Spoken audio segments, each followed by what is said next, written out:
La Unión Presbiteriana de Maestros de la Iglesia Juan Calvino ha tenido a bien invitarme a participar en esta serie de pláticas, cuya finalidad es enriquecer nuestra labor dentro del templo y más específicamente frente a nuestros grupos de trabajo en el Departamento de Educación Cristiana.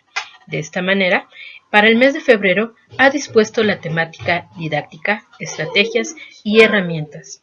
Yo soy Magali Becerril Vázquez y este día los acompañaré explorando el tema de la didáctica y sus estrategias, cómo las puedo utilizar dentro de mis clases. Y para dar inicio a esta temática, hemos de iniciar por reconocer el significado de lo que significa la palabra didáctica dentro de la educación.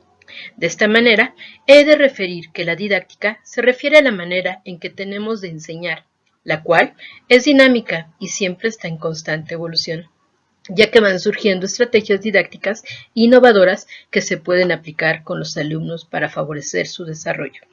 Es importante destacar que si antes bien se concebía la educación donde el maestro era la figura suprema dentro del aula, hoy en día ese estereotipo se ha roto y hoy en día hemos llegado a utilizar muchos elementos que se vinculan para hacer de nuestro trabajo diario una serie de cúmulo de conocimientos, donde se consideran desde los aprendizajes con los que el alumno ya cuenta para poder adquirir los nuevos.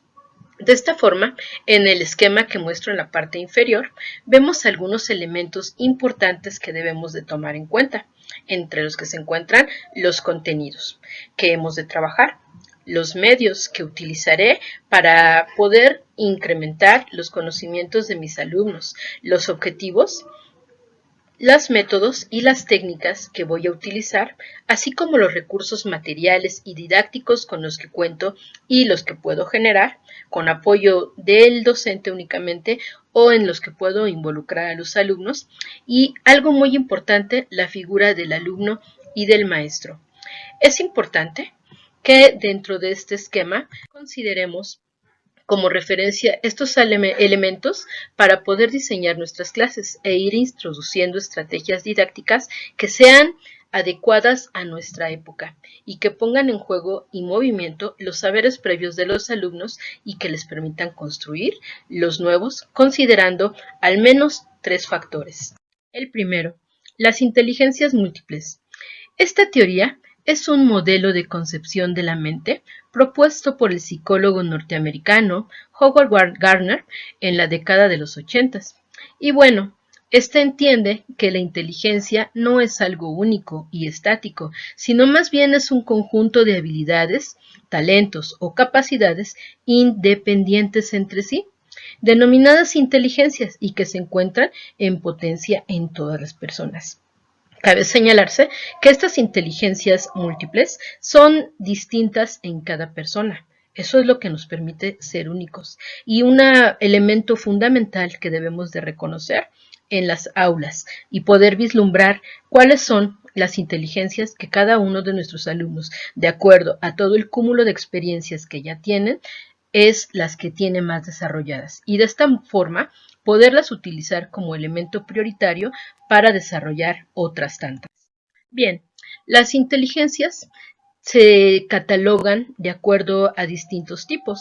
La primera es la inteligencia lógica matemática. Esta inteligencia, pues como su nombre lo menciona, está relacionada con las habilidades para calcular, manejar números, relaciones y patrones lógicos de manera eficaz.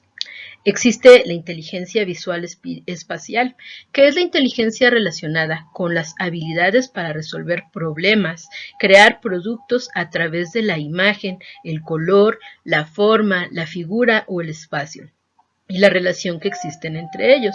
También existe la inteligencia musical, que está relacionada con las habilidades para expresar las diferentes formas musicales, para apreciar y distinguir las características propias de diferentes sonidos. Y existe una inteligencia naturalista, que se basa en relaciones con las habilidades para comprender las características del mundo natural y desarrollarse eficazmente en él. Sin embargo, no son las únicas inteligencias que existen. También existe la inteligencia lingüístico-verbal, que es aquella relacionada con la habilidad para formular el pensamiento en palabras y utilizarlo efectivamente. Utiliza el lenguaje para expresarse tanto de forma escrita como de forma hablada. La inteligencia corporal sinestética es esa inteligencia que utiliza la habilidad para controlar los movimientos del propio cuerpo para la resolución de problemas y superar retos. Y finalmente, la inteligencia emocional, que es la inteligencia relacionada con la habilidad para controlar nuestras emociones y sentimientos y responder de una manera adecuada a las emociones de otras personas. Como podemos darnos cuenta, las inteligencias son muy variadas y van desde lo matemático hasta lo emocional. Todas ellas se entremezclan para formar una persona y poder de alguna manera nosotros moldear aquello que necesitamos fortalecer y también fortalecer lo que ellos ya tengan desarrollado. Bien, otro aspecto importante es la educación socioemocional, que en las últimas generaciones se ha dado mucho empuje a este tipo de educación, puesto que se tiene la concepción de que una persona que emocionalmente no está bien, no sabe reaccionar de manera correcta a los estímulos del exterior, por lo cual se han inculcado conocimientos de carácter socioemocional que a la par de los contenidos también nos permiten desarrollar un autocontrol y gestionar sentimientos y emociones en los educandos. ¿Cuál es el papel de los maestros en esta educación socioemocional? Primero, aprender a percibir las emociones. Y no solo percibirlas, sino también hacerles saber a las personas que las emociones son algo natural. El punto medular aquí viene en la manera en la que lo expresamos y en la forma en la que lo sabemos manejar y utilizar a beneficio del individuo. De esta forma, comprender las emociones es parte innata de nuestra propia naturaleza y es importante aprender a manejar y tener alternativas emocionales que nos ayuden a alcanzar esta inteligencia. Bien, la construcción de conocimiento no se da de una manera directa en el sentido de que no se va a concebir el conocimiento de un día para otro de manera memorística, como anteriormente se nos decía. Sí, efectivamente la memorización es algo fundamental dentro de la educación, pero ahí viene la diferencia entre las nuevas teorías de aprendizaje y las antiguas. Nosotros aprendimos conocimientos por memorización sin muchas veces saber el significado real de lo que estábamos aprendiendo a memorizar. La pedagogía moderna nos dice que nosotros debemos de partir de la comprensión de los elementos que queremos enseñar para que cuando venga la parte memorística sepamos las razones por las cuales estamos memorizándolo. O al conocer lo que yo quiero memorizar, no es necesario que yo conozca fórmulas, sino que al conocer procedimientos y demás, entender lo que quiero comprender o asimilar, eso me servirá de herramienta para poder de alguna manera emplearlo. Por ejemplo, cuando en matemáticas nosotros enseñamos una razón de una fórmula, el alumno comprende qué es la base, qué es la altura, y cuando yo le presento un cuerpo, él es capaz de identificar cómo sacar el volumen aún sin tener una fórmula dada. Sabe qué medidas necesita para poderlo calcular y es capaz de realizarlo. En el templo también es una herramienta útil. Enseñamos textos bíblicos, enseñamos los mandamientos, pero es importante enseñarles a los chicos las razones por la cual lo estamos aprendiendo y que conozcan las bases sobre las cuales descansan esos aprendizajes memorísticos. Y sobre todo, la utilidad que en nuestra vida diaria le podemos dar. Bien, en la pedagogía actual se utiliza el juego como fundamento para desarrollar de manera integral a los niños para aprender. Y bueno, ¿por qué el juego se vuelve tan importante? El juego es un motivante que hace más ameno y facilita el aprendizaje de los alumnos sin estrés. Los niños aprenden jugando y efectivamente están inmersos dentro de una sociedad, dentro de una familia, dentro de un contexto. Entonces ellos van aprendiendo a partir del ensayo y error, donde el juego es una actitud que caracteriza a cualquier actividad de la infancia y está relacionada directamente con el crecimiento y la maduración del niño. ¿Por qué razones el juego es primordial? Porque los niños se sienten bien y se expresan con libertad cuando juegan. Se relacionan socialmente con ellos mismos, se aceptan y se relacionan con otras personas. Adquieren responsabilidades y capacidad de emitir un juicio.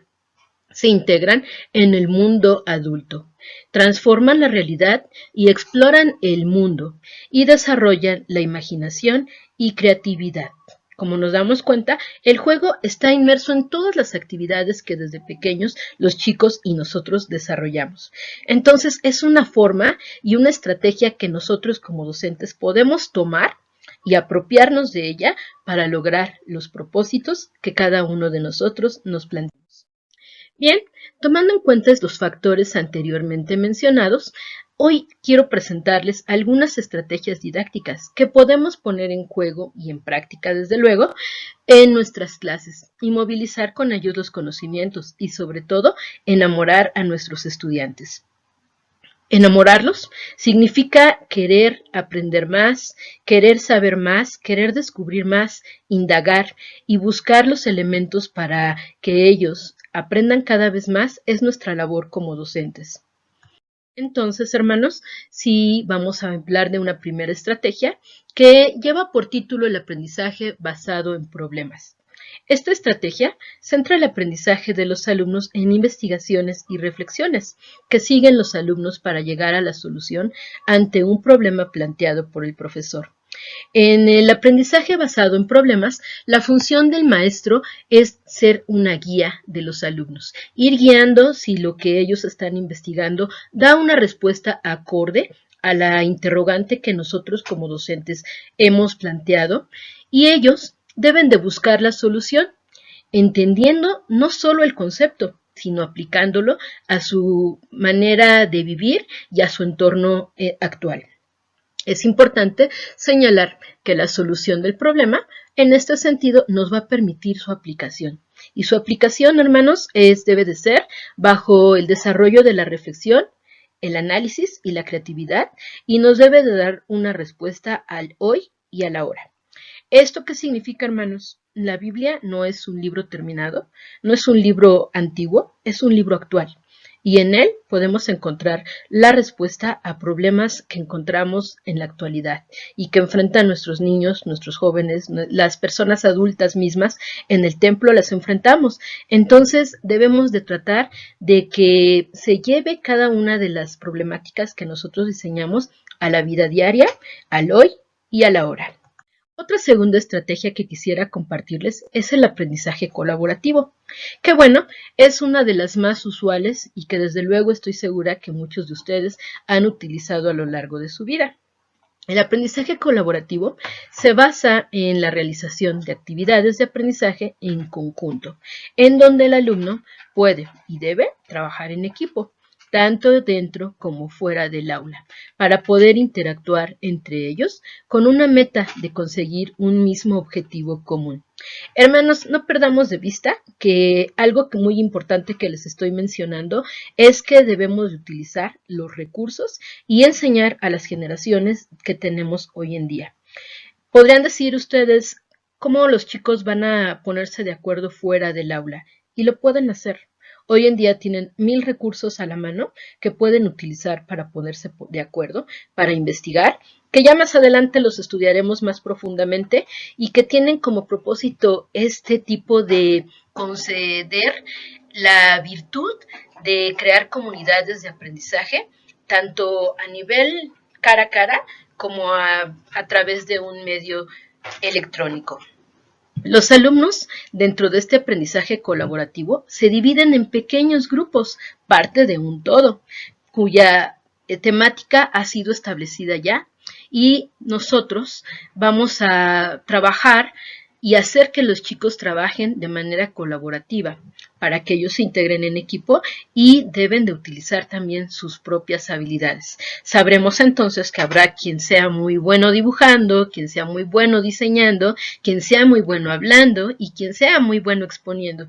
Y todo eso es lo que nosotros vamos a utilizar para que ellos lo exploten.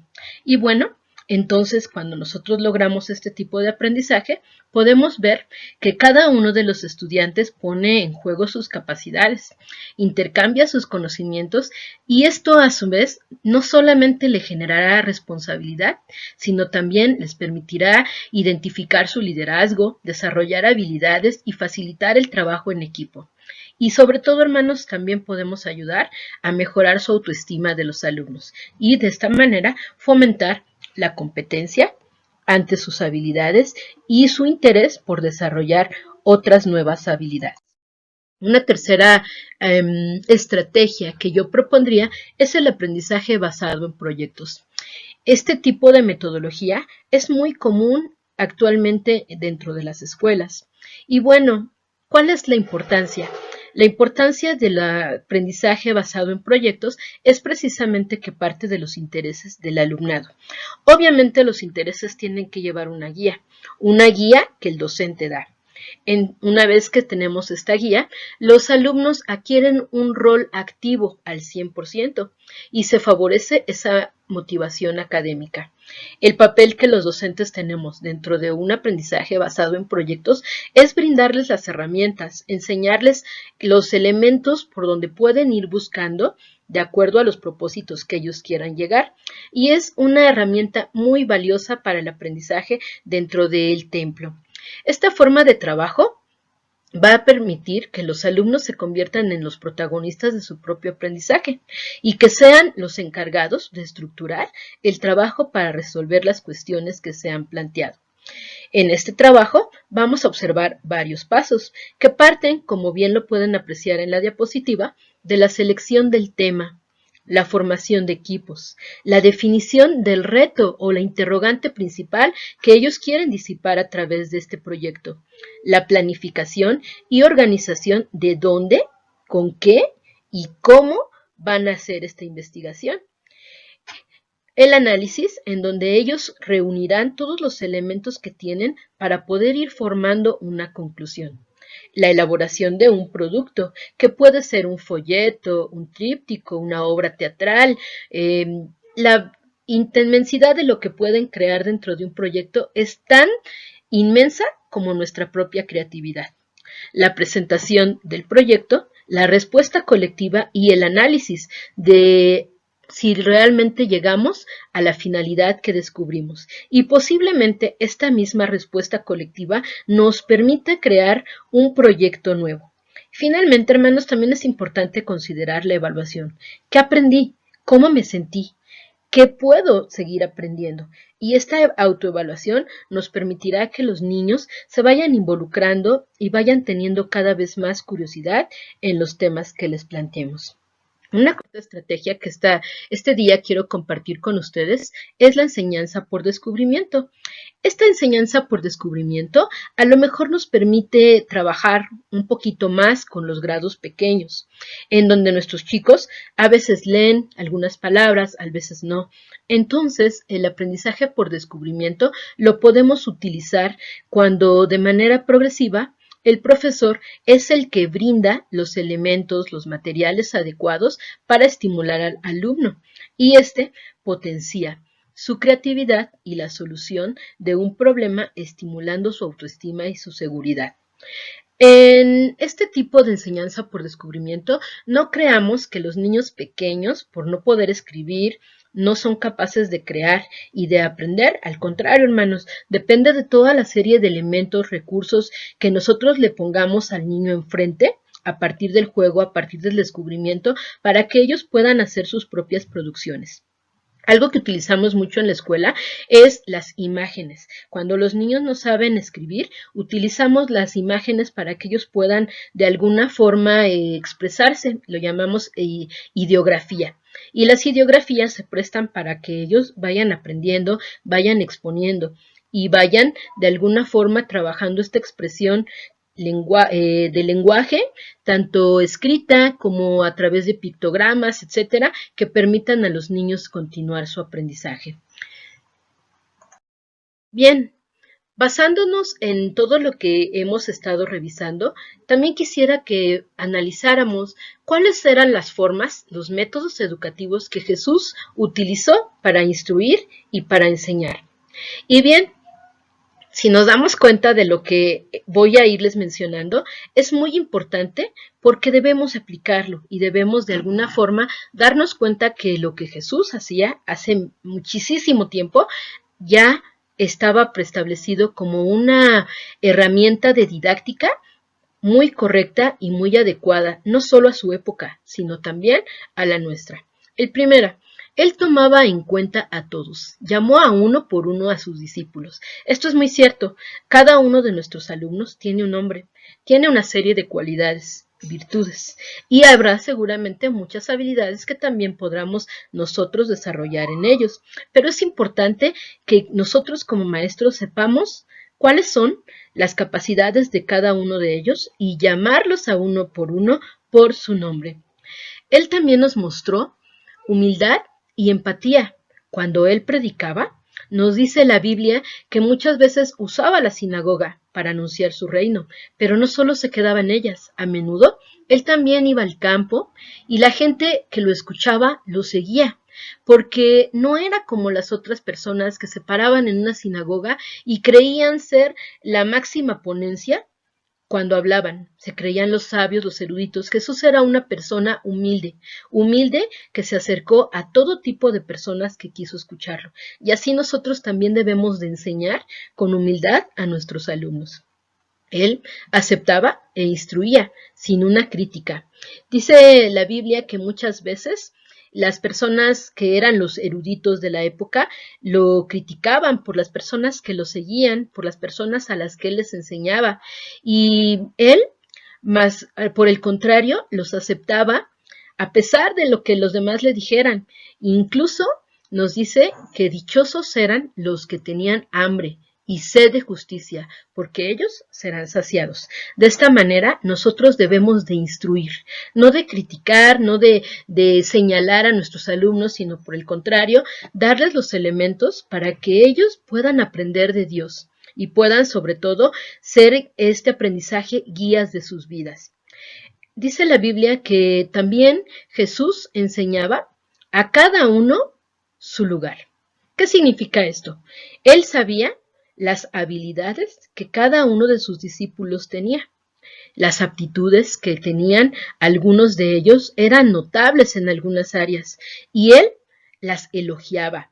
Él de alguna manera hacía sentir a las personas que lo rodeaban en familia. Igual, nosotros debemos de aprender a reconocer quién es el que más le gusta hablar, quién es el que menos, y a lo mejor juntarlos nos permitirá que ambos desarrollen cualidades que el otro no veía en su compañero. Otra forma en la que Jesús enseñaba era basándose en la lógica. Jesús en sus lecciones llamaba a considerar la lógica. Por ejemplo, un árbol bueno no puede dar fruto malo, y un árbol malo no puede dar fruto bueno. Así que por sus frutos los conocerán. Mateo 7, 18, 20. El pueblo pudo reconocer el sentido de sus palabras y hacía el contraste con las palabras vacías e ilógicas que los maestros y profesores de la ley enseñaban. Por eso la gente y nosotros sabemos que Jesús enseñaba con autoridad, como alguien que sabe lo que está diciendo. Y bueno, otro elemento que me pareció importante señalar de la forma en que Jesús instruía era que él brindaba lecciones tomadas del diario vivir, provocando preguntas. Él aprovechaba cada oportunidad para grabar en la mente de sus alumnos las lecciones que les ayudaran en su diario vivir. Y las oportunidades que él tenía eran muchas. Podemos citar muchísimas parábolas que a lo largo de las enseñanzas que Jesús mostró a sus discípulos dejó. Y bueno, pues es importante considerar que Jesús se deleitaba deleitaba enseñando, deleitaba a sus oyentes y a la vez lograba que se aprendiera lo importante de estas lecciones para la vida. Si nos damos cuenta, entre todas estas cualidades de un maestro, que fue Jesús, también se encuentran muchos de los elementos que nosotros debemos de brindar a nuestros alumnos a la hora de impartir las clases con ellos. Considerar todo esto nos ayudará a enriquecer nuestra práctica docente frente a nuestros chicos. Y sobre todo, hermanos, es muy importante que tengamos en cuenta que el hecho de compartir entre nosotros distintas estrategias no nos minimiza, sino que al contrario nos hace crecer y nos hace aprender a explorar más opciones para mejorar nuestra didáctica, para enriquecerla. Es importante recordar que la Biblia nos dice que Jesús crecía en sabiduría y en estatura y en gracia para con Dios y los hombres. Es importante porque de esta manera también en nuestras manos se encuentran cada uno de nuestros niños. Ellos son una pequeña arcilla que nosotros podemos ir modelando. ¿Cómo la vamos a modelar? Con esta sabiduría que solo puede emanar de Dios, instruyéndolo, enseñándole el camino correcto y sobre todo dándoles los elementos para enfrentar el mundo real en el que ellos se encuentran inmersos.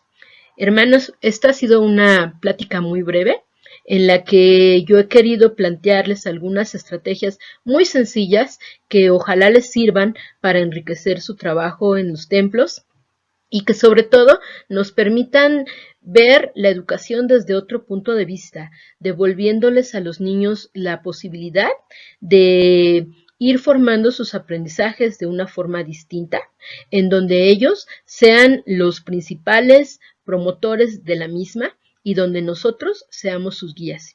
Y bueno, pues también nosotros como maestros no tenemos nuestra taza llena, tenemos que tener la certeza y la posibilidad siempre de acercarnos a nuestro pastor, de seguir aprendiendo, de seguir instruyéndonos también nosotros para poder seguir enseñando a cada uno de los niños con alegría, considerando todos los diferentes tipos de inteligencias y utilizándolas como un recurso útil para mejorar nuestro trabajo día con día. Espero que les haya servido esta plática y espero también que alguno de ustedes pudiera enriquecerlas y pudiera decirnos más qué otras técnicas, qué otras didácticas utilizan dentro de su práctica, porque todo esto, hermanos, nos enriquece como cuerpo de Dios y nos permite darnos cuenta las formas de pensar y de guiar y las cosas que nos fortalecen como maestros. Es esa, aprender entre nosotros, entre pares. Bueno, esto es todo por mi parte y les deseo que tengan una excelente tarde. Dios los bendiga.